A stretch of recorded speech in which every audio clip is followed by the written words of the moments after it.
não, aqui não. Eu tô falando que eu não quero saber, me perdoe. Estavam me acusando porque eu não devia isso a essa menina. Queria meter a mão, dar um pedala Robinho nessa pessoa. E eu era uma bruxinha. Eu falei, mas se eu fosse vocês, não se meteria nesse problema, não.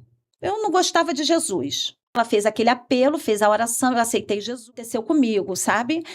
Eu estava no meio do ocultismo tal, e uma ex-funcionária minha, por um acaso, cheguei num salão que era dela, eu nem sabia que ela estava naquele salão, e ela decidiu, falou que eu já estava orando por mim, chegou a hora da minha libertação, e naquele momento chegou um outro obreiro do Senhor, um homem de Deus, uma mulher de Deus, de libertação. E ali falou, Dênia, você quer uma oração? Eu fiz assim, ó. Ué, faz. Eu não gostava de Jesus. Eu perseguia. Quem era cristã, dentro da minha clínica, eu mandava embora se eu descobrisse. Por que você fazia isso? Você não gostava de cristão? Por que eu fazia isso? Por quê? Porque eu achava ignorantes. Eu achava que se vestiam muito mal. Era a visão que eu tinha do cristão. Que eram pobres. Achava isso. E achava feios. Era a minha visão, quando eu não era. Mas tinham cristãos que buscavam essas práticas também, na época? Tinham, e eu nem sabia que eram. Verdade. Depois aconteceu cada coisa, gente. Sim. E eu não sabia. E entrava naquela clínica toda montada no ocultismo. Meu Deus. O cheiro de floral, os cheiros de incenso. Eu era uma bruxinha. Eu fazia uns florais para espantar briga. As clientes chegavam e fazia efeito, tá? Dênia, passei aquele floral, espirrei nas crianças quando elas estavam dormindo. Estou espirrando todo dia. Dênia, pararam de brigar. Mas sabe o que é isso? O diabo para te prender. O diabo causa o negócio para você ir lá. Para você, enquanto você está ali, você não tem a salvação eterna, porque a tua vida eterna está na mão dele. É que as pessoas não entendem que Satanás ele quer te aprisionar naquilo ali, você andar em círculo e distrair você, né? Foi o que aconteceu comigo. E aí chegou o momento da minha oração, que ela botou a mão na minha cabeça. Quando ela botou a mão na minha cabeça, eu fiquei semi-possuída, que eu digo que uma parte de mim estava em mim, mas eu não falava. Eu não falava. Eu também não lembro se eu enxergava, mas eu ouvia tudo. Eu não lembro do que eu via, eu devia estar de olho fechado, eu não lembro isso. Mas eu lembro tudo que foi falado ali, que os demônios usavam a minha boca. E ela falava, Dênia, fala, o sangue de Jesus tem poder. E eu não conseguia pronunciar o nome de Jesus. E ali, eles mesmos foram se atrapalhando. Porque eles estavam falando o que estavam fazendo comigo. E eu ali estava semi-possuída e estava entendendo, então, que a estratégia era do diabo e não era de Deus. Olha que tremendo isso, gente. Com isso, o diabo falou que eu ia me suicidar. E aí eu fiz a conexão, que eu estava tendo impulso suicida. Eu falei, meu Deus. Aí ali, eu semi-possuída, eu já queria falar Jesus. Eu já queria Deus, porque eu entendi a estratégia que ele tinha para minha vida e tudo que ele me fez até ali. E aí, quando falava, queima Jesus, Rafael, eu ouvi eles gritarem dentro de mim. Ah, eu te odeio! Falava com os obreiros. E aí queimava, sai! Não vou sair! Aí, em nome de Jesus, saiu. E as pessoas ouviam também ou só internamente você ouvia? Não, eles gritavam porque eu gritava também por eles. Eu não estava dominada por eles. Ah, sim, tá. Eles usavam a minha voz. É como você falou, semi-possuída, eu não entendi o que seria. Isso, semi-possuída, eu estava consciente. Mas eu não estava governando o meu espírito. Eu não estava governando o que estava acontecendo no meu corpo. Eles estavam dominando em mim. Tá. Mas eu estava consciente que tinha algo que não era eu ali. E eles gritavam com a minha própria boca. Eles faziam isso. E falavam com a minha boca, que não era eu que estava falando. E por isso eu fiquei sabendo dessa estratégia, porque eu estava ali dentro de mim. E aí ela mandou embora e eles obedeceram e saíram. E aí, quando saiu, ela fez aquele apelo, fez a oração, eu aceitei Jesus. E acabou. Ali, eu não era ocultista, eu não fazia tudo aquilo porque eu acreditava que alguma coisa do bem acontecer, tal, aquilo tudo morreu naquele dia, naquela oração. Eu fechei a porta para isso tudo, porque eu tive uma fé tão tremenda que eu fui buscar esse Jesus. Era a última semana do ano. No último domingo do ano, eu fui para a igreja. Mas só que a igreja, no último domingo do ano, estava tão cheia que eu não consegui nem ficar dentro da igreja. E como eu era minha primeira vez, eu falei, poxa, eu vou vir para ficar do lado de fora. Voltei no primeiro domingo do ano de 2009. Primeiro domingo de 2009, aceitei Jesus na igreja. Logo depois me batizei. Mas eu tive, aí que começa a minha história com a escrita. Nesse ano, eu tive a glória de uma pessoa me indicar uma boa ferramenta de estudo. A Bíblia de Estudo Plenitude, revista e corrigida. Almeida, revista e corrigida da Sociedade Bíblica. A edição Letras Vermelhas. Essa Bíblia, eu indo para a igreja, me batizei, fui batizada no Espírito, e essa Bíblia e eu começamos a batalha veio de cura, porque os bichos saíram de mim e nunca mais se apoderaram de mim. Mas aí eu comecei o meu processo com Deus, eu comecei a comer a Bíblia em espírito, comecei a escrever. Tudo que eu passava, eu escrevia. Tudo que eu escrevia, eu pegava a solução na Bíblia e colocava. Foram esses anos todos, 16, 17 anos, eu sendo meu próprio laboratório, escrevendo e colocando a palavra de Deus e aprendendo mais a palavra de Deus. Agora, por onde eu começava a ler a Bíblia? Pelo que o pastor pregava na igreja, porque eu já estava na igreja. Então, minha conexão, o meu ponto de partida, eu falo isso para vocês que querem ler Bíblia. Deem voz, dê atenção para o que o teu pastor prega na igreja, porque se você está nessa igreja, o teu pastor, ele tem uma autoridade espiritual sobre você. O que ele está falando ali, Deus está usando ele para falar com você. Uhum. E se você dá atenção para o que ele fala, você anota aquele versículo, aquela passagem bíblica e começa a estudar em casa e começa a se aprofundar, você já está lendo a Bíblia aprofundada. Já está estudando. Você já está estudando a Bíblia. E ali está estudando com foco e propósito. Não é uma palavra que veio do nada. Veio uma palavra inspirada por Deus. Porque você está obediente dentro da igreja. Exato. Deus vai usar o pastor da igreja para falar com você. Sim, sim. Tá? Você tem que valorizar. A gente tem que honrar o nosso pastor da igreja. Isso aí eu sempre aprendi na Bíblia. Então, eu recém-convertida, eu me senti a menina superpoderosa, com superpoderes, porque eu entendi que com o nome de Jesus eu podia todas as coisas. Eu podia expulsar o mal. E aí, a Bíblia, Deus quer isso, que a gente leia o conhecimento prévio. Aí hoje nós temos na pedagogia o conhecimento prévio. O crente pensa assim, eu vou à igreja todo dia, ouço a palavra. Se ele não guarda no coração, não vai ter conhecimento prévio. E quando Deus quiser falar com você, quando Jesus quiser falar com você? Porque palavras do próprio Jesus, o que Jesus disse? Eu vou e vos deixarei o Espírito Santo, que vos lembrará e ensinará todas as coisas que vos tenho falado. E aonde Jesus fala? Aqui na Bíblia. E você vai para a igreja, você ouve o pastor falando da Bíblia. Se você não guarda o conhecimento, se você não escreve, se você não assimila, que conhecimento prévio vai ter para o Espírito Santo ativar em você? Ele vai trabalhar em cima daquilo que você tem, né? Daquilo que você tem. Uhum. Assim eu fui curada o tempo todo nas minhas crises de pânico. Uhum. O pânico vinha, ele já não vinha com aquela força mais, porque eu já tinha sido liberta com a oração e o diabo, ele não tinha mais aquele poder sobre a minha vida, sobre o meu corpo. Eu nunca mais manifestei, foi aquela única vez. Eu nunca me afastei de Deus. Eu nunca fiquei separada de Deus. Eu não sou uma cristã que falta à igreja. Eu sou uma cristã comprometida com a igreja. Eu tenho vergonha de envergonhar o evangelho.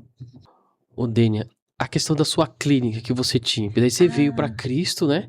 E daí você estava no auge, né? E como que ficou? Porque você se manifestou, decidiu vir para a igreja, como que você se desligou de tudo isso? Agora eu vou te falar uma coisa. Poucos meses, eu não lembro se foi 1, 2 ou 3, mas quando a corda ia arrebentar, porque eu tive a perseguição de uma narcisista, né? E ela comprou funcionárias minhas e pegou minha mala direta. A mala direta são os e-mails, né? Os endereços. Pegou e copiou, levou Todas as informações da todas as empresa. minhas informações da empresa e das minhas clientes. Dos E clientes. com isso ela passou a ligar e tirou 8 funcionárias de uma vez do meu estabelecimento. Como é que eu fiquei? E começou a espalhar que eu estava maluca. Então, eu aceitei Jesus no momento que essa corda arrebentou. Olha que tremendo. E logo em seguida eu fui batizada com o Espírito Santo, porque o pior estava por vir.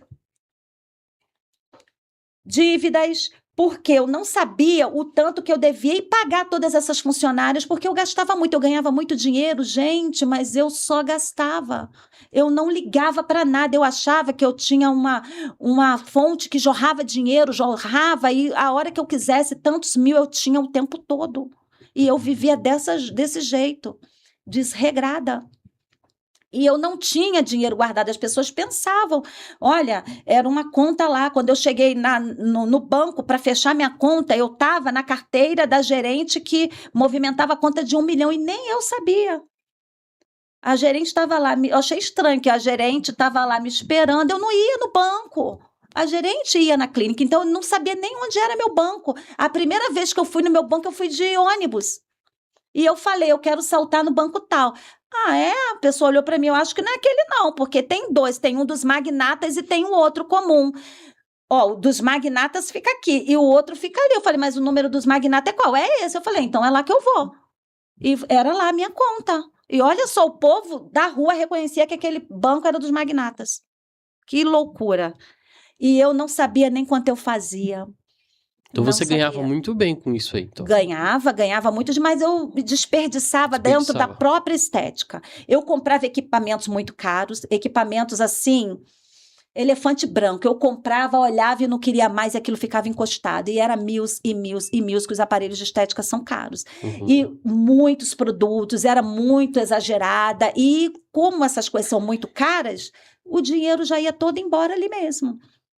E foi desse jeito, né, que eu fui descobrir isso, aí voltei, aí já era de Jesus. Aí comecei a Deus me dar sabedoria para ir resolvendo as coisas, né? Aí eu fui pagando minhas contas, não fiquei sem pagar nenhuma funcionária, eu tive muito perdão de Deus, fiquei devendo muitos milhares, muitos milos. No mínimo, do mínimo, do mínimo, aí não fiquei devendo menos que, não foi uma dívida menos que 500 mil reais. E aí eu virei cristã e comecei a trabalhar e Deus foi me dando muito perdão. Só um. Aí como, Dênia, você conseguiu pagar isso sozinha? Como eu consegui pagar isso sozinha? Só Deus mesmo. Trabalhando, eu tive que trabalhar, né? Porque eu virei cristã, que aí Sim, Deus vai ter que mandou pagar, né? uma bolsa de dinheiro, caiu do céu. Não. Deus foi me dando sabedoria, Deus foi me colocando pessoas de Deus, colocou uma advogada que resolveu uma ação minha que eu tinha sido condenada já umas 2, 3 vezes, 100 mil reais. E esses 100 mil reais eu nem precisei pagar. Sabe o que aconteceu? Deus fez um rebuliço. Deus fez com que essas pessoas que estavam me acusando, porque eu não devia isso a essa menina, eu não devia isso para ela, ela sabia que eu não devia, porque eu confiava tanto nela, mas eu não botava papel para ela assinar, de tudo que eu pagava a ela, anos trabalhando comigo. Eu era muito desorganizada nesse sentido, todo documental.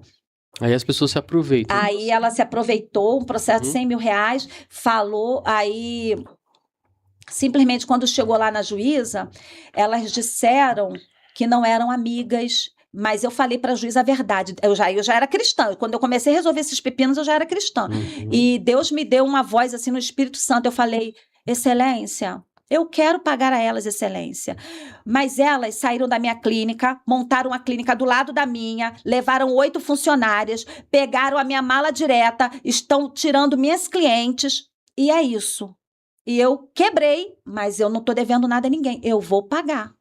E a juíza ficou assim. Aí a minha advogada falou, e elas são amigas.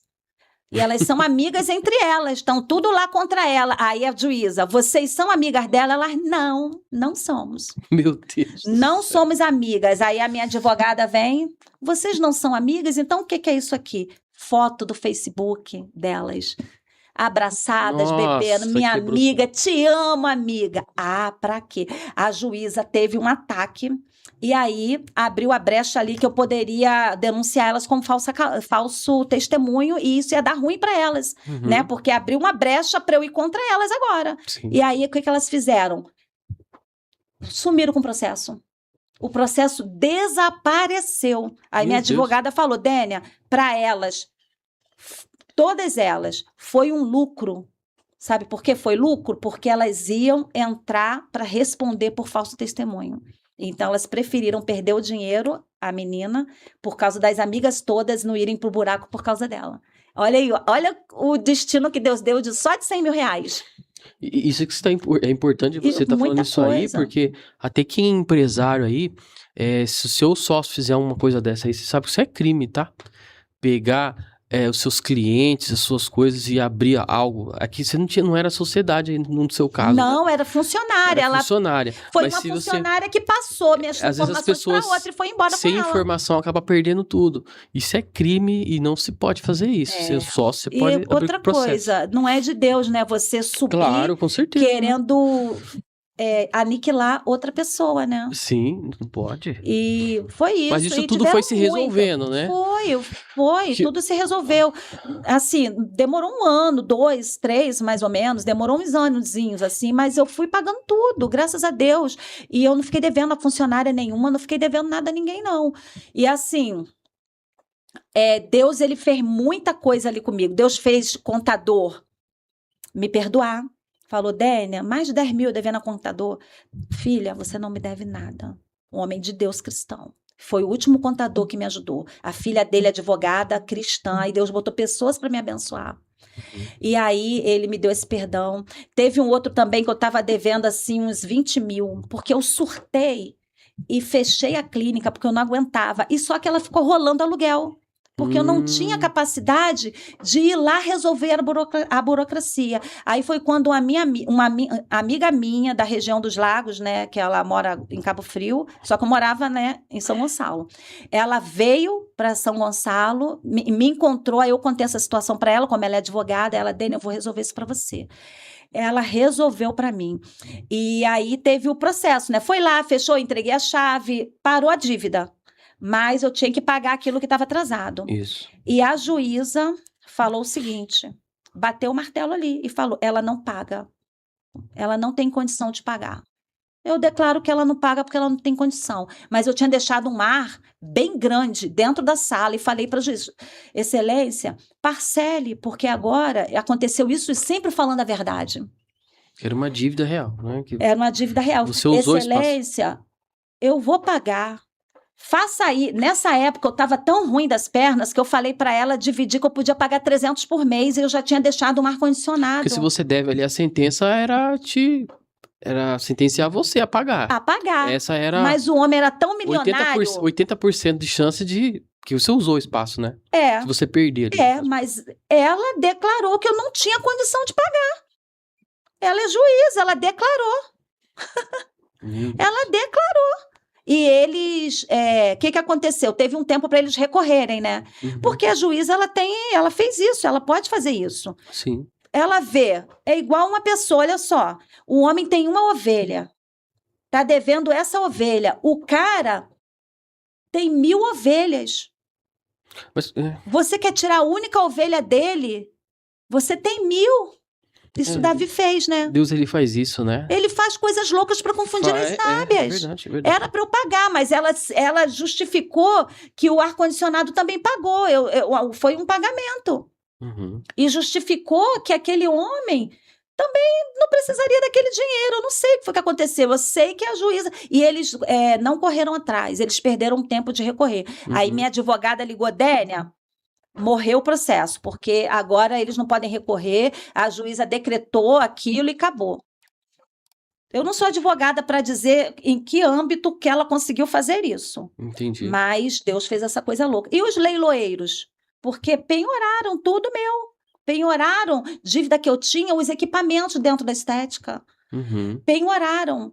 E os leiloeiros não, os arrematadores, né? Eu acho que eles que compram, vão lá olhar e arrematam as coisas do leilão. Compram barato. Eles vão lá e compram barato. E esses homens foram lá para ver meus equipamentos para comprar barato para poder vender. Depois, né? Eles vão lá, arremata, compra aquilo tudo.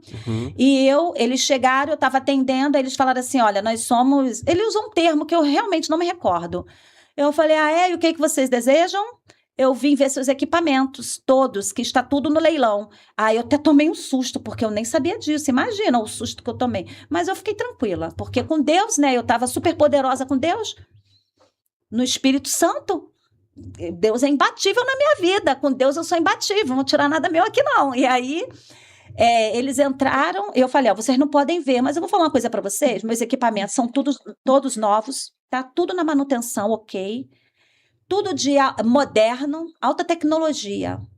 Tá tudo bom. Mas se eu fosse vocês, não se meteria nesse problema, não. Senhora, não importa, eu posso comprar e arrematar. Tá no leilão. Eu falei: mas se eu fosse vocês, não se... Então, boa sorte para vocês. Aí eu falei: boa sorte para vocês. Aí eles falaram assim: minha senhora, quem precisa de sorte é a senhora. Eu falei: alto lá, eu não preciso de sorte, eu preciso da mão de Deus, no nome de Jesus que já está neste negócio. Quando eu falei isso, eu não sei o que aconteceu com eles. Eu já estava levando ele assim para a porta, abrindo a porta para eles saírem. Eles saíram assim, quase que correndo assim, sabe? Andando rápido, olharam assim, ficaram olhando e apertando o elevador para que o elevador viesse logo. E ainda falaram amém. Amém. E nunca mais compraram. Não compraram? Não compraram nada. Aí eu falei: isso aí foi Deus dando livramento, porque como é que eu ia ganhar dinheiro para pagar se levasse aquilo ali? Era meu ganha-pão. Como é que eu ia fazer dinheiro para pagar as dívidas? Olha, até isso Deus cuidou de você. Deus cuidou o tempo todo, mas teve muita coisa que Deus me deu assim. Deus me abençoou, muita coisa eu paguei, muita coisa eu parcelei, e Deus usou pessoas de bem, sabe? Pessoas de bom coração para me perdoar. E por isso eu sei que Deus abençoou muitas pessoas que me perdoaram também. Porque eu sempre fui uma perdoadora. Eu perdoei muitas pessoas que me deviam. Peraí, você falou uma chave interessante aí. Você falou que você perdoou muita gente que te devia. Como que foi isso? Muita gente, muitas clientes me deviam, muitas pessoas. Nesse dia, olha o que eu fiz. Eu não era invejada porque eu tinha milhares de clientes. Assim, eu era reconhecida, minha clínica tinha muito movimento, e eu era invejada por isso, e sempre tinha uma espiã. Inclusive, essa menina, ela levou tudo e ela pagava uma espiã para ficar dentro da minha clínica, trabalhando como minha funcionária, olheira dela. É mole? Tudo que acontecia dentro da minha clínica, eles ficavam sabendo lá. Meu Deus do céu, olha. E aí, o que a gente estava falando? Agora eu perguntei que você tinha perdoado as pessoas que te deviam. Perdoei. Por que eu perdoei? Eu peguei todas aquelas fichas de clientes que estavam me devendo, clientes que já tinham ido embora também com elas. Eu falei: Deus, eu peguei, foram muitos sacos, porque naquela época eu ainda era muita ficha manual. Pensa em 4 a 5 sacos de lixo grande. Eu fiquei dentro da estética, eu e Deus, e comecei a rasgar. Senhor, acabou o meu passado. Comecei a rasgar, a picar, e comecei a encher esses sacos. Senhor, eu perdoo todas essas mulheres que estão me devendo. Eu perdoo e abençoo todas essas mulheres que estão indo com elas. Senhor, eu não vou mendigar, porque eu não sou mendiga, eu sou filha do rei. Olha, isso eu estava no meu início. E você devendo. E eu devendo, e eu falei para Deus que eu não ia mendigar aquilo ali, não. E aí eu fui fechando as salas, fui diminuindo. Pensa que Deus me deixou envergonhada? Deus nunca me deixou envergonhada. Eu fiquei em uma sala, mas então uma sala eu precisava de uma estrutura menor, eu precisava de uma reforma. Ficou lindo o meu consultório. Deus é delicado demais. Meu Deus, Deus é muito delicado, gente. Deus, ele não te maltrata em nada. Deus nunca vai te deixar envergonhado nem confundido. Porque aquela coisa muito grande, ficava aquela lembrança, aquilo tudo. Então, Deus me deu uma decoração nova no meu consultório, me colocou para estudar nutrição, porque eu estudava e estudava a palavra. Eu comecei a estudar, fiz 1 ano de farmácia, fiz 1 ano de nutrição. Eu me envolvia em estudar a ciência e comer a palavra de Deus. Então, eu só ficava estudando. Mas Deus botou esse consultório bonito. Nenhuma cliente dessas vieram. Olha o que Deus fez. Deus me mandava uma cliente por semana, que eu pagava minhas contas do mês. E eu quase não trabalhava. Sabe onde eu ficava? Na igreja. Eu fechava e ia para a igreja. Lá eu orava, oravam por mim, eu ficava lá chorando na tristeza, porque eu atendia um monte de cliente, aquela furdunça, aquele monte de funcionários. Me vejo eu sozinha, atendendo um gato pingado, eu ficava muito triste. E quando eu entrava dentro do prédio, que aquele corredor eram 3 salas minhas enormes, tudo da estética, e eu só naquela salinha. E essas pessoas, Deus não deixou chegar perto de mim. Deus me fez invisível. Acredita? Deus só mandava gente nova para mim. Então, esse dinheiro que você perdoou era um dinheiro de atendimento do Era ocultismo. isso. Você não queria aquele dinheiro. Eu não queria nada, eu joguei tudo Jogou tudo fora. Ó, quando eu fiz essa oração, uma das primeiras coisas que eu fiz, que eu entendi, foi pegar tudo, encaixotar e jogar fora. Ah, sim. A frente da minha casa ficaram cheias de caixas. Minha mãe começou a brigar comigo, que falou: você tá louca, você tá jogando tudo fora, você vai me jogar fora também, porque mamãe tinha um problema mental, né? Eu tive a minha mãe esquizofrênica. E mamãe ficou naquela agonia, não queria que eu deixasse eu jogar aquelas coisas fora. Eu fiz uma fogueira no quintal, eu queimei muita coisa. Joguei aquilo tudo fora, caixas de investimento, dessas coisas, né? Porque eu era uma bruxinha. Eu tinha aparelhinho, igual caça-fantasma, que mede a energia, que faz sei. assim, que não sei o quê. Olha, eu tinha todos esses equipamentos, todas essas coisas, porque sempre fui uma pessoa assim, de comprar essas ferramentas. Então eu gastava muito com isso. E aí, simplesmente queimei e joguei tudo fora. Eu joguei tudo fora. Eu aniquilei tudo. E aí depois eu fiz uma oração forte na estética, porque eu não entendi. Eu falei: Deus, por que isso, Deus? Aí comecei a expulsar o mal. Sai daqui, amarração, não sei o quê. Aí eu ouvi uma voz do Espírito Santo assim: o mal não está na estética. Não está vendo que o mal está em você? Aí eu: que isso, Deus? O mal está em mim? Você não vê que eu já estou fechando esta porta? Aí, pronto. Porque minha vida era estética. Tudo que eu aprendi, tudo que eu fiz, tudo que eu estudei, tudo que eu vivenciei, tudo que saiu dali, foi da estética ali. A estética era um Deus na minha vida.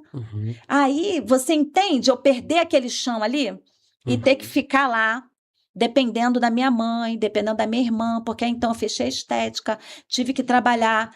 Fechei, fui trabalhar no salão de beleza, eu fui com humildade. Eu cheguei a voltar para a clínica, a primeira clínica que eu trabalhei, a segunda, no caso. Meu ex-patrão, minha ex-patroa. E eu era humilde, eu não tinha aquela coisa, porque eu fui, eu não vou mais ser, entendeu? Eu fui. Mas Deus queria fazer algum trabalho dentro de você. E eu demorei a entender isso, tá? E é onde eu digo que a gente tem que aprender a fazer os fechamentos de ciclos, tá ligada com Deus e observar, porque muitos anos se passaram e tudo que eu fazia na estética depois de crente, Deus me supria as necessidades, mas não prosperava. Você está entendendo? Deus me deixava, mas aquilo não ia à frente. Tanto que quando eu vim para essa cidade de Bacaxá, de Saquarema, no centro de Bacaxá, eu fui abrir um consultório em cima da Cacau Show. 6 meses eu fechei. E hoje eu entendo que Deus não queria eu morrendo de trabalhar. Me queria eu mais estudando o memorial que ele estava preparando para mim. Durante todo esse tempo, eu ia escrevendo para não pirar. Eu escrevia, eu virava madrugada, eu escrevia no computador. Teve uma vez que, com a passagem do homem da mão ressequida e do endemoniado de Gadareno, eu escrevi 4 páginas, assim, ó, escrevendo, assim, inspiração que Deus me dava. E na outra madrugada fazia muito jejum, estava ali conectada com Deus, escrevendo. Tudo para trabalhar o pânico, a perturbação, a mágoa, o abandono. Eu estava muito machucada, eu estava envergonhada, eu estava me sentindo roubada, porque roubaram tudo aquilo que eu fiz, tudo aquilo que eu lutei, aquelas clientes, aquelas funcionárias, quando chegou a hora daquilo ali se fixar, né? E eu ganhar dinheiro e aquilo crescer cada vez mais, me passam a perna. Você está entendendo? E o interessante foi que no mês que eu conheci meu marido, eu conheci a minha sogra através da estética. Depois que eu conheci ela e depois que eu conheci ele, eu fechei a estética e saí de Niterói. Deus só manteve aquela estética aberta para eu conhecer o meu marido. Olha só, ela. Coisa boa, né? Tremendo. E o seu processo de libertação, antes de você entrar nessa parte do Uhum.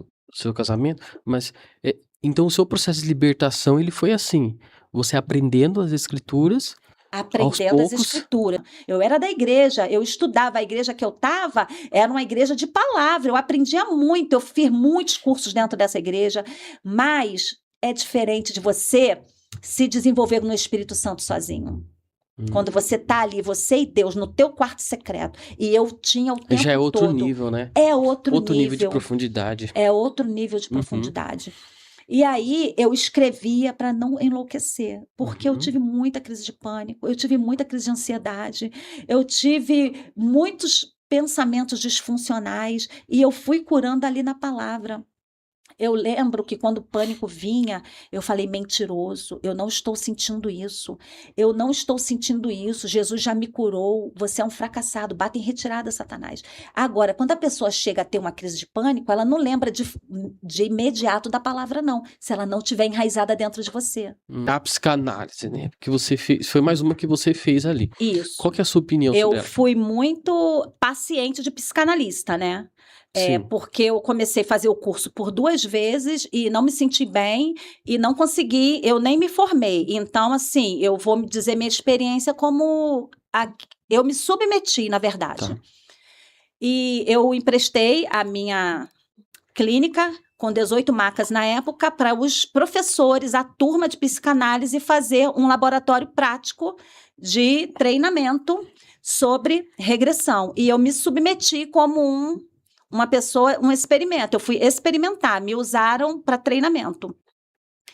E foi a experiência mais tenebrosa que eu tive, porque quando apagaram a minha mente, né? Porque eu entreguei minha mente para eles, então Eles apagaram suscetível. sua mente? Apagaram não, eles simplesmente entraram, eu não sei nem explicar, uma energia. Hoje eu Como que é? entendo. Assim, como que é o processo dessa psicanálise? Porque daí é a psicanálise que é dita que não é cristã, porque dizem que tem a psicanálise cristã, mas nesse caso aí, como que é? É um processo de Eu regressão? não acredito em psicanálise cristã, essa é a minha opinião, o meu veredito. Eu não aceito psicanálise cristã. O meu veredito, não fiquem chateados comigo, mas hoje em dia eu entendo que de uma fonte não pode sair água doce e água salgada. Eu sou cristã. O meu logos é o Criador, é a palavra de Deus, é Jesus, é o Espírito Santo. Se não jorra dessa centralidade, Jesus, Deus e o Espírito Santo no centro, eu não quero saber, me perdoe. E o Freud é o criador da psicanálise, é o pai da psicanálise. E ele não tem nada de cristão. Então, tem muitas coisas que a psicanálise não tem nada a ver com a Bíblia. Não fala de redenção, não fala de perdão, não fala de você se arrepender, de você assumir de pecado é pecado, e você tem que saber disso quando você lê a Bíblia. Não é isso. Mas a minha experiência com a psicanálise foi quando eu deitei lá e fui fazer a regressão. E eu não sei o que aconteceu com a minha mente, porque naquela hora eu sei que, de repente, eu me vi num lugar. A minha mente entrou, né? E como eu não sei sobre isso, eu não vou falar como profissional sobre isso, porque realmente eu não entendo. O que eu vou entender biblicamente falando é que não foi coisa de Deus. A minha mente parou num lugar que eu não sei, né? Que eu coloco isso como que não foi uma coisa de Deus, estava influenciada por um mal, né? Um espírito do mal. E eu fui parar numa sala fechada, com um quadradinho de luz, um quadrado de luz, e eu ficava ali olhando, eu estava assim, sentada no chão, com as pernas assim dobradas, com a cabeça assim, amarrada ao meu tornozelo, chumbado numa corrente e uma tornozeleira assim de ferro no meu pé, como se eu estivesse ali presa. E uma coisa muito triste, Como que é gente, isso quase que eu aí? É enlouqueci, uma sabe? imagem que você via? É como se fosse um filme na cabeça, uma memória. E O aí, que eles faziam com você? Eles. os ratos vieram e começavam a me beliscar viva. Misericórdia, que isso? Eu quase enlouqueci. Quando os ratos vieram me pegar, eu surtei e comecei a querer acordar. Até a médica psiquiatra que estava, ela se assustou com o meu surto. E dali eu piorei. Você acredita que eu cresci acreditando que eu era alérgica de pirona? Só que eu nunca fui? E aí eu falei, Deus, o que que tá havendo? Monta esse quebra-cabeça. Aí Deus falou, que lindo, meu Deus. Deus falou que minha mãe, na ignorância dela, naquela correria, ela já tinha problemas mentais, ela estava com 3, 4 filhos, e naquela loucura, a criança chorando, ela me deu uma dose a mais de dipirona. E eu tive algum problema. Preste atenção. E eu tive algum problema que minha avó julgava e jogava na cara da minha mãe, que o tempo todo que minha mãe quase me matou, que minha mãe era louca. E eu devo ter convulsionado, eu devo ter tido algum problema, e eu pequenininha. Aí eu falei, tá, Deus, e aí? E por que que eu tenho luta e fuga? E por que que eu tenho essa resposta, essa adrenalina? Por que que a minha amígdala cerebral fica tão reativa? Porque a nossa célula tem memória. Ela lembrou, eu era pequenininha, eu levei uma carga de um medicamento que não era para eu ter. E aí eu entrei em luta e fuga. A memória ficou traumatizada da célula. Então, qualquer coisa numa dose a mais, alguma coisa que saia da minha rotina, porque eu era super sensível, hoje eu não sou mais não. Uhum. Eu era super sensível, tipo assim, viajar para cá, eu já ficava em alerta e fuga para entrar dentro de um ônibus, para entrar num lugar diferente, eu tinha pânico de lugares desconhecidos, eu tinha todo tipo de pânico, os endereços tudo estranho, eu era muito cheia de problemas emocionais. E aí Deus foi e me revelou isso, que a minha célula estava marcada com a memória, que algo aconteceu comigo muito cedo, levou uma carga dessa e ela ficou com aquela memória assustada. Você está entendendo? Sim, sim. Ficou gravado na memória. Então, eu expulsei esse mal e sempre trabalhei. Aí entra a educação cognitiva comportamental. Eu estou bem, está tudo bem. Não precisa mais ficar tão agitada, amígdalas. Fica tranquila, eu tô com Deus, Deus está aqui comigo, eu não tô sozinha. Isso aí a gente tem que trazer o nosso domínio próprio, isso é Bíblia. Isso é Bíblia. Isso é governo da tua mente, é o Espírito Santo. Uhum. Por isso que Deus fala que a gente tem que andar em espírito, examinar as escrituras, porque aonde vai, ó, é o nosso córtex pré-frontal. Não é tremendo? É tremendo, Eu né? tive muitas essa- curas, Rafael, muitas, Só para muitas. concluir essa parte da psicanálise, então, isso ali, isso que era feito era regressão, é isso? Isso que se chama regressão? Essa de vidas passadas, regressão. Porque tem psicanalistas que entram sim com isso, tá? Com Uhum. regressão. E tem a hipnose. Mas eu não me lembro muito mais. Hipnose, ele não regride. Agora eu estou começando a me lembrar.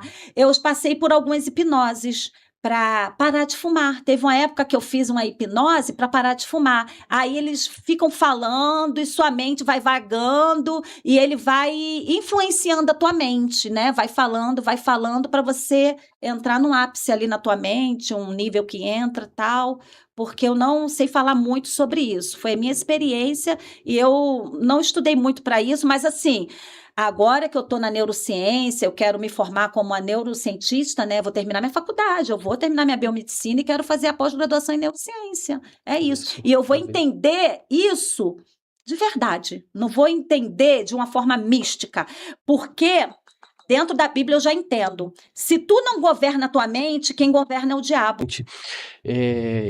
E esse assunto é para nós cristãos, para quem não é também pode. Mas aqui é um alerta para nós que somos cristãos, né? A Bíblia, ela vai nos ensinar, Paulo ele vai nos ensinar a tomar muito cuidado com vãs filosofias. E tem muitos tipos de terapias e muitas coisas que foram baseadas em filosofias. E isso aqui, a acupuntura é baseada em filosofia. Isso aí. Só que aí, mas não, mas o governo, ele não sei o que lá, o órgão tal, ele recomenda. Mas aí cabe a nós, né? Nem tudo que me é lícito me convém. Cabe a nós Exatamente. discernir o bem e o mal. Aí o cristão tem que estar como? Cheio do Espírito Santo e lendo a Bíblia na sua literalidade. Isso. Cristão, compre uma ferramenta de estudo. Para não confundir as pessoas aqui, é bom a gente ressaltar, que nem você falou, precisa tomar cuidado o que é ciência comprovada e o que não é. Isso aí, eu levo para esse lado, o que é Por ciência exemplo, comprovada. A ciência comprovada é o quê? É aquilo que o ser humano ele conseguiu ver, ele conseguiu observar. Sabe o que eu falo, Rafael? Que a pessoa nunca fez um gol, quer ser artilheiro. A pessoa nunca leu a Bíblia, já quer ler em Apocalipse. A pessoa não come a Bíblia, acha que isso aqui é um livro espiritual. Isso aqui tem muita coisa aqui para você aprender. Isso aqui é infinito. É vivo e eficaz. Isso aqui, Deus, ele adapta a palavra, ele fala para você, é atemporal. Uhum. Você está entendendo? Então, quando você lê a Bíblia, você vai ficar o quê? Imune a todas essas mentiras aí. Então, aonde eu vejo o ocultismo? Eu vejo as pessoas lendo os livros que não têm origem de Deus, não lê nem a Bíblia, não come a Bíblia, mas está lendo outros livros. Outra coisa também, pregando a sua própria fé. A pessoa está tão fraca no espírito que lê a Bíblia e interpreta na fé dela. Perigoso, hein? Ai, mas eu tô tão... muito difícil perdoar. Meus irmãos, mas Deus é conosco. É muito difícil perdoar, mas Deus é conosco. Gente, vamos colocar a emoção no bolso? Vamos olhar para a Bíblia como livro de lei, como livro de legalidade. Se você é um cristão, você lê a Bíblia, você tem que entender que o perdão não é uma escolha. É uma questão de decisão e obediência. Eu, muitas vezes, já cheguei para Deus e falei o seguinte: Deus, eu não quero perdoar. Deus, tu sabes, Deus, que eu queria meter a mão, dar um pedala Robinho nessa pessoa. Pedala Robinho. Senhor, eu queria enforcar. Deus, mas eu sou cristã. Meu Deus do céu. Eu sou cristã. Eu queria pegar essa Bíblia e deixar a pessoa moca, Senhor, de dar um pedala assim nela. Eu falo desse jeito com Deus, sabe por quê? Porque eu sou sincera com Deus. Mas, Senhor, eu sou tua filha. Há poder no teu sangue, tenha misericórdia da minha alma, Senhor. Em nome de Jesus, Senhor, me ajuda a liberar esse perdão, porque eu decido, como tua serva, agora liberar esse perdão. Eu perdoo em nome de Jesus. Acabou. Porque eu sei, Pai, que tu és comigo no processo, nessa caminhada. E Deus, ele vai se encarregar no teu processo. Mas o perdão, você tem que liberar. Sim. Aí a pessoa prega a fé dela, que é difícil perdoar. Eu acho muito fácil. Eu sou sincera, eu não tô com nenhuma heresia, não, aqui não. Eu tô falando que eu tenho vontade? Tenho, mas a minha vontade eu pego e coloco dentro do meu bolso, porque eu decido obedecer a Deus. É assim que você vence. Como um cristão convertido, tomando a decisão de obedecer o que está escrito. Ah, não gosto de ir para a igreja porque fulaninha. Não, eu vou para a igreja porque Deus quer que eu participe do corpo. Eu sou um membro, eu tenho que participar do corpo. Uma perna fora do corpo, ela necrosa, tem que jogar fora. Todas as explicações, nós temos que obedecer. Então, as pessoas pregam a própria fé. Ah, e também... Tem uma coisa também que eu vejo assim, eu não estou falando nada da minha igreja, não. Eu estou falando assim, de pregações que eu ouço, dos estudos que eu tive, até hoje, pregações que eu já observei e tudo mais. É a pregação do mapa aéreo, que eu chamo do mapa aéreo. O pregador tem 1 hora lá para pregar. Ele faz uma introdução super estendida. Eu não sei se ele faz por orgulho, eu não sei se é uma soberba de mostrar que ele sabe muito de Bíblia, e ele faz um panorama tão estendido que ele sobrevoa sobre o tema, sobrevoa. Dênia, por que o mapa aéreo? Porque quando você chega de avião assim, lá em cima, que você está chegando, você consegue identificar? Quando o avião vai descendo, aí você consegue observar de perto o que é, né? Quando a pessoa, o pregador, ele faz uma pregação dessa super estendida, sabe o que acontece? Primeiro que ele já come o tempo todo da pregação. Quando ele chega no tema que ele tinha que desenvolver com contexto, às vezes é um tema que não precisava nem tanto desse mapa aéreo, porque isso aí é indigestão cognitiva. A pessoa não vai gravar isso. Você está entendendo? Uma pessoa, a neurociência diz que no máximo 20%. 1 hora de pregação, a pessoa não consegue nem 20%. Se a pregação for muito boa, se a pessoa estiver escrevendo ali, está ouvindo e escrevendo, porque quando você escreve, você tira a tua mente da passividade e você começa a trabalhar. E ali você começa a assimilar mais o conhecimento, está forçando você a escrever, você está prestando atenção naquilo que você está escrevendo. E quando você for ler aquilo ali, você vai relembrar a pregação mais uma vez e você vai assimilar muito mais. Então, quando chega na pregação, tem que voar. Aí como que sai da igreja essa pessoa? Distraída, não teve foco. E qual é o conselho que eu dou para esse tipo de pessoa que observar isso? Pega a palavra que o pastor pregou, a palavra introdutória, a palavra que ele deu, foca nessa palavra, que essa palavra está na unção, porque se ele trouxe essa palavra, está na unção. E você foca nessa palavra, ouve o que ele fala, mas escreve qual é o tema para você estar entendendo, para aquilo ficar dentro de você. Por isso que tanto Jesus fala, guarda a palavra no coração, guardar no coração e guardar na mente. Só que nós podemos nos ajudar, podemos ter recursos, ferramentas, né, como a escrita é uma ferramenta pedagógica, de assimilação, para te ajudar a assimilar mais. É isso que eu ensino. Essa é a diferença do educador. Hoje você, através da escrita, você consegue ajudar pessoas, né? Você tem esse aqui, você foi curado através da escrita, né? Além disso, você vai se formar em neurocientista, é isso? Estou terminando, né? Sou uma futura biomédica. Biomédica. E aí eu quero terminar minha faculdade de biomedicina e fazer uma pós em neurociência, né? Porque aí você é uma biomédica habilitada, porque tem habilitação do biomédico para neurociência. Porque eu sei, tá? Que estão vendendo cursinhos aí que você pega, faz 2 dias e é neurocientista. Tem muitos cursinhos livres, tá? Nós estamos precisando, a gente precisa de cristão em todas as áreas. Nós precisamos de cristãos professores, nós precisamos de cristão na política, nós precisamos de cristão nas escolas, como eu falei, na ciência, na medicina, em todas as áreas, porque no cinema, em todas as áreas, na comunicação, na mídia, nos noticiários, nos podcasts, no Instagram, em todo lugar a gente precisa de cristão ali, né? A gente não pode ter esse preconceito, Cristo é o suficiente, mas a gente precisa entrar lá dentro, nós precisamos estar presente lá dentro. Porque quando Paulo ele foi implantar a igreja primitiva, ele colocou dentro da cidade, os lugares onde a feitiçaria imperava, onde eles buscavam outros deuses ali. Então a igreja entrou ali e causou uma transformação, as pessoas se convertiam a Cristo e eles descobriam que eles não precisavam pagar para ter resultados ali, não precisavam pagar os magos, os feiticeiros, eles tinham de graça. Eles tinham de graça a cura, a libertação para a vida deles. E simples, de uma certa maneira, se creres, verás a glória de Deus. É a fé. Eles tinham uma vida tão transformada, se você pegar as cartas de Paulo, os cristãos primitivos, eles tinham as vidas tão transformadas, que a Bíblia fala que eles, de boa vontade, pegavam metade dos seus bens e davam para o crescimento da igreja.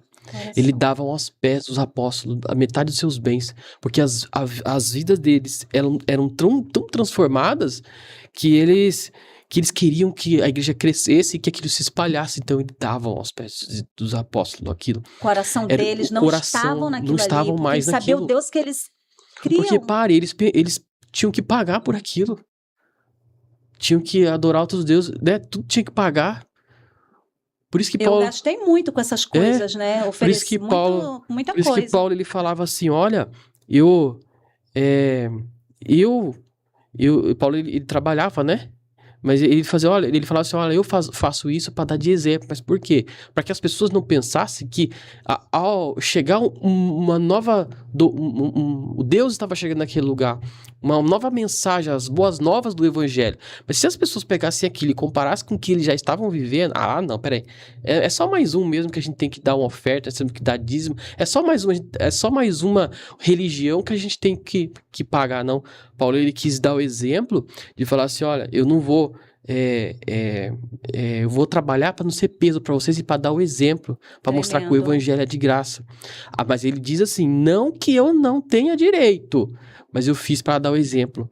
Então, nós precisamos de cristãos e verdadeiros cristãos. E verdadeiros, porque está cheio de contaminação. E eu vejo isso... Cheio de contaminação. A cura disso, para o cristão, é saber ler a Bíblia e interpretá-la. Literalmente. Tá faltando muito, né? Tá faltando muito. Mas eu creio que o Senhor tá levantando muita gente para ajudar. Para ajudar. Você que é contra aí, curso, você que é contra um terapeuta cristã, não é pecado não, gente. Terapeuta cristã não é. Vamos até falar sobre isso. Eu acredito que, veja bem, a terapia cognitiva comportamental é uma terapia de Deus, a psicologia é de Deus. Agora, quando entra o misticismo e começa outras filosofias a pegar outros caminhos, aí já entra a mistura.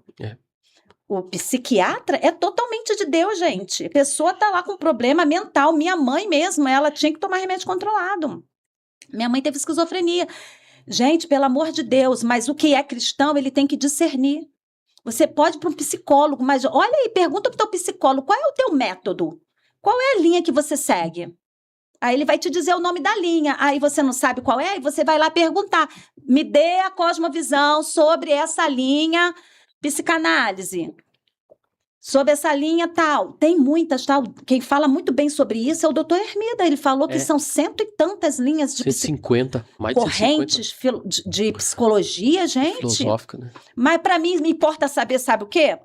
A TCC, a educação cognitiva comportamental e a terapia cognitiva comportamental. Por quê? Porque é a engrenagem de Deus. É Jesus, é Paulo falando. É a engrenagem do que Paulo nos ensinou. Renovação da mente. Né? E Deus, ele deixou tudo isso para nos ajudar. Agora, o cristão que não estiver blindado nisso, ele vai sair entrando. Vai sair entrando. A Bíblia eu acho que tem uma passagem na Bíblia que chega muito perto do psiquiatra. A passagem da mulher virtuosa. Da mulher virtuosa. Onde a mãe aconselha o seu filho a escolher uma mulher virtuosa. Sim. E ela diz assim, tem uma passagem da Bíblia que ela diz assim, olha, dê bebida muito forte para aquela pessoa que tá com amargura na alma. Aquela pessoa que tá... ela que já não se controla mais, aquela pessoa que tá com a mente assim, que já não tem solução mais pra ela, assim, no sentido de... Porque na época não tinha remédios ansiolíticos, né, antidepressivos. Mas tinha fitoterapia, que os remédios saem da fitoterapia também. Isso que eles faziam. Ele falava assim, dê bebida forte, pra que ela esqueça dessa...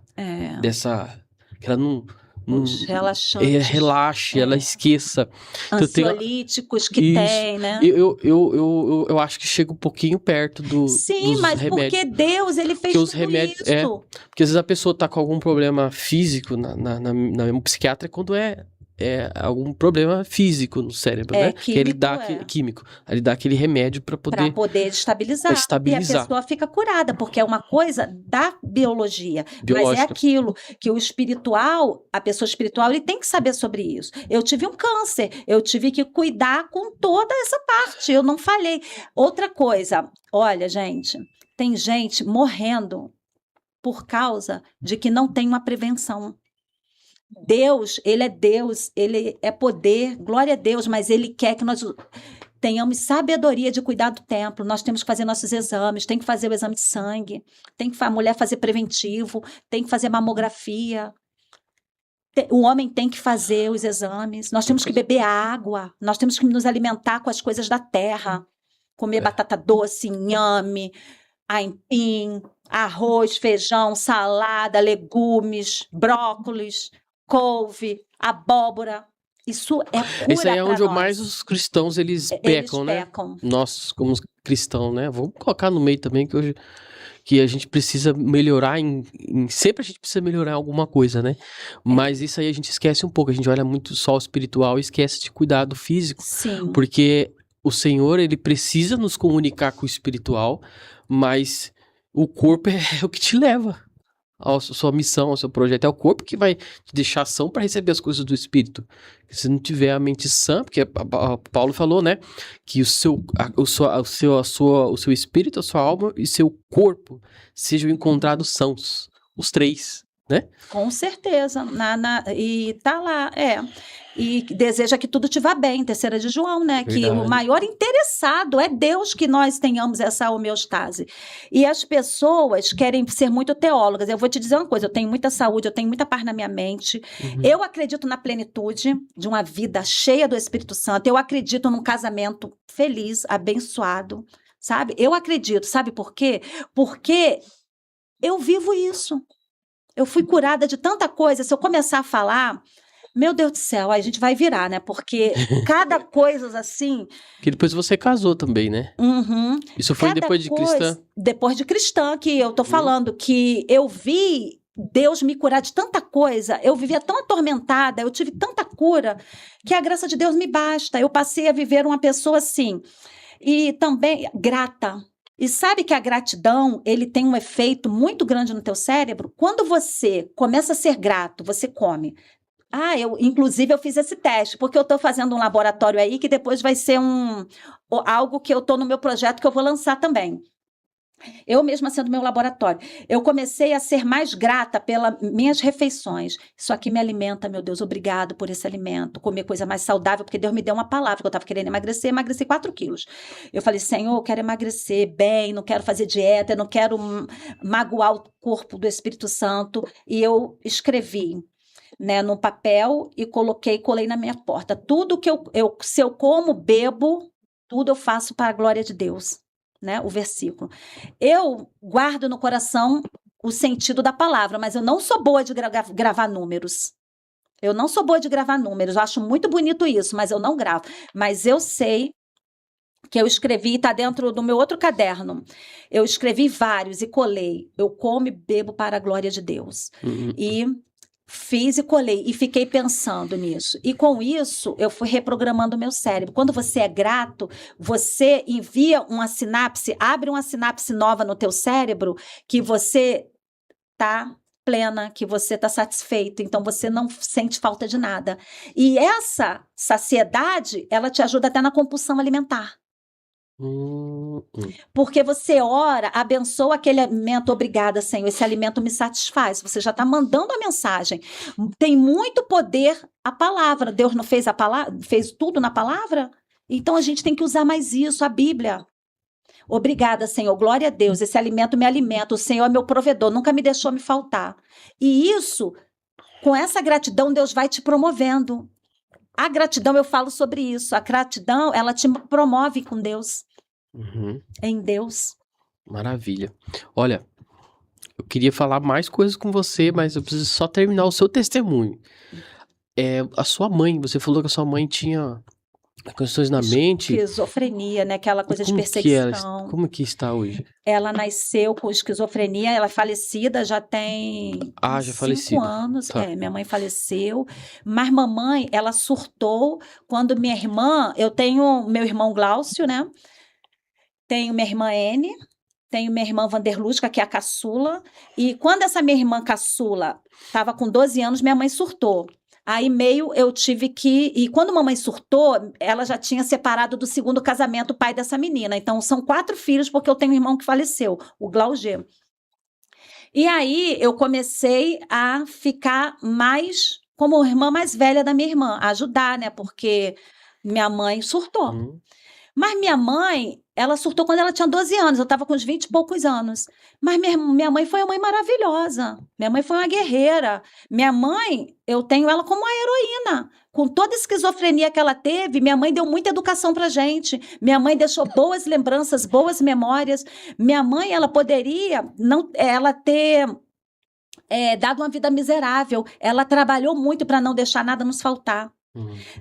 A gente não tinha casa própria, a gente mudava muito de casa, né? Sim, sim. E tudo isso que acontecia tem memórias, né? Tudo que você faz com a criança, isso vai ter consequências no futuro dela, como pessoa, né?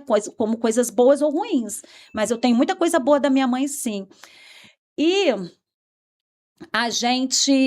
eu mudava muito, tal, e todas essas coisas, gente, eu conto tudo isso aqui, porque eu tenho tanta coisa para contar, que cada cura que eu tive dessa área, eu escrevi como que Deus me curou, como que foi a cura. Eu escrevi muito sobre isso. E mamãe, ela levava muita gente para a praia. Nessa pobreza dela, ela saía muito com a gente. Então, eu tive uma infância assim, que eu vou dizer que eu não tive uma infância miserável, não. Com toda a pobreza, com toda a limitação, eu fui muito abençoada. Minha mãe não sabia ler por causa da esquizofrenia, ela não aprendeu, mas minha mãe, ela investia em livros. Você acredita? Minha mãe comprava enciclopédias caríssimas para gente, ela pagava prestação semanalmente. Não sei se você é novinho, mas naquela época vendia enciclopédias porta a porta. E mamãe comprava, e até hoje eu lembro de historinhas de código, tanto que eu li aquilo. Mamãe era esquizofrênica, mas ela incentivava a leitura. Olha a diferença, né? Então ela despertou em você Ela despertou. Ela pelo não foi conhecimento, aquela... pelo estudo, né? Despertou. Meu pai também. Meu pai, eu vim de uma família disfuncional, tá, Rafael? Minha mãe com esse problema de esquizofrenia e meu pai alcoólatra. Mas meu pai me influenciou muita leitura. Eu aprendi a ler jornal, ser assinante de jornal com meu pai. Meu pai, eu tinha 2 anos de idade para 3. Ele me fazia oratória, ele me ensinava oratória, ele me ensinava umas palavras que até hoje eu não esqueci. Ele falava assim, eu era pequenininha assim, ele falava, fala filhinha, fala inconstitucionalissimamente. Aí as pessoas morriam de rir, porque eu falava pequenininha. Eu aprendi a ler muito rápido antes do tempo. Então seus pais eram muitos, a sua mãe provavelmente era muito inteligente também, né? Mamãe era muito inteligente. Pra poder querer, assim, que você Meu Deus, estudasse. minha mãe, ela tinha de uma inteligência. Ela era criativa, ela sabia fazer de tudo e ninguém sabia que ela não sabia ler, porque ela tinha letramento. Porque tem isso, né? A pessoa, ela pode saber ler, mas ela pode não saber nada da vida, não ter discernimento, não ter nada. E mamãe conhecia os códigos. Por exemplo, vem um ônibus. Você não precisa saber ler. Se você guardar o código, Saquarema, e ela sabe a cor do ônibus, ela sabe que aquilo ali é Saquarema. Você está entendendo? Então, ela sabia ler. Pela imagem, né? Pela imagem, pelos códigos, pelas cores, o que era. Olha que tremendo. E sabia a leitura de mundo, que ela era muito inteligente. Porque ela criou a gente sozinha, porque meu pai não dava dinheiro não, tá? Meu pai, ele foi locutor da rodoviária, tal, Novo Rio. Meu pai ganhava muito bem. Você sabe o que meu pai fazia comigo, Rafael? Por que eu era tão desregrada com dinheiro? Eu falei isso aqui, que eu gastava. Porque meu pai, no dia do pagamento dele, meu pai pegava aquela maçaroca de dinheiro, botava no bolso, falava assim, ó, esse dinheiro aqui para minha irmã N, fica em casa, vai comprar doce, fica em casa. Ó, para você também, para o meu outro irmão Glauger, fica em casa, eu vou sair só com sua irmã Dénia. Ele saía comigo e olha o que ele falava. Filha, tá vendo esse dinheiro aqui, ó? Olha o que ele me ensinava, Rafael. Vamos gastar tudo hoje. Quando a gente voltar para casa, esse dinheiro não tá mais conosco. Nossa. E aí, era o dia, né, que eu comia de tudo, que eu comprava tudo que queria, aquele dia que eu gastava, e quando eu chegava em casa, era aquela coisa mais limitada, porque mamãe não podia fazer isso, né? Então, com meu pai, de vez em quando eu vivia aquilo, e com mamãe era mais regrada, mamãe era mais inteligente, era mais organizada com dinheiro, não deixava as coisas faltar. Então, eu vivi nesse meio de mais e de menos aqui. E por isso eu era tão gastadeira, né? Gastava demais. E com a mamãe, eu aprendi a trabalhar muito, a correr atrás e ser uma trabalhadora. E meu pai já era mais preguiçoso. Então, a criança é aquilo que o pai incute nela, né? Que benção.